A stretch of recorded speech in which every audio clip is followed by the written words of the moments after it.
Kakkad boat ജെട്ടിയാണ്. ഈ ജെട്ടിക്ക് ഒരു കഥ പറയാനുണ്ട്.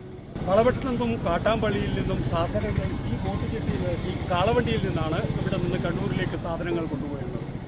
ഇന്ന് ഒരു ബോട്ടല്ല, സാധാരണ ഒരു വള്ളം പോലും ഇറങ്ങില്ല ഈ ജെട്ടിയിൽ. കയ്യേറ്റവും മാലിന്യ നിക്ഷേപവും തന്നെയാണ് ഈ പുഴയുടെ മരണാവസ്ഥയ്ക്ക് കാരണം. പുഴ ചുരുങ്ങുകയും കാട്ടാമ്പള്ളി അണക്കെട്ട് തുറക്കുകയും ചെയ്തതോടുകൂടി കക്കാട് പുഴ പുല്ലൂത്തിക്കടവ് വരെ ഉപ്പുവെള്ളം കയറുകയും ചെയ്തു. ചെളി കോരി കക്കാട് പുഴയിൽ നമുക്ക് തോണി ഇറക്കണം. കക്കാട് നിന്ന് കാട്ടാമ്പള്ളി വഴി പറശ്ശിനിക്കൊരു ബോട്ട് സർവീസ്, അതായിരിക്കണം നമ്മുടെ ലക്ഷ്യം. മുണ്ടേരിക്കടവ് പക്ഷി സങ്കേത കേന്ദ്രം ഇതിനടുത്താണ്. ഈ പുഴയുടെ രണ്ട് കരയിലും അപൂർവ ദേശാടന പക്ഷികളെ നമുക്ക് കാണാനാകും. ടൂറിസത്തിന് വലിയ ഗുണകരമായ പദ്ധതിയായിരിക്കും അത്.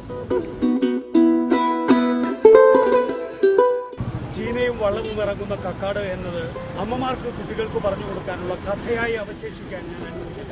പരിസ്ഥിതിയെ കൊല്ലുന്നവർക്കെതിരെ നാം അണിനിരക്കേണ്ടതുണ്ട്.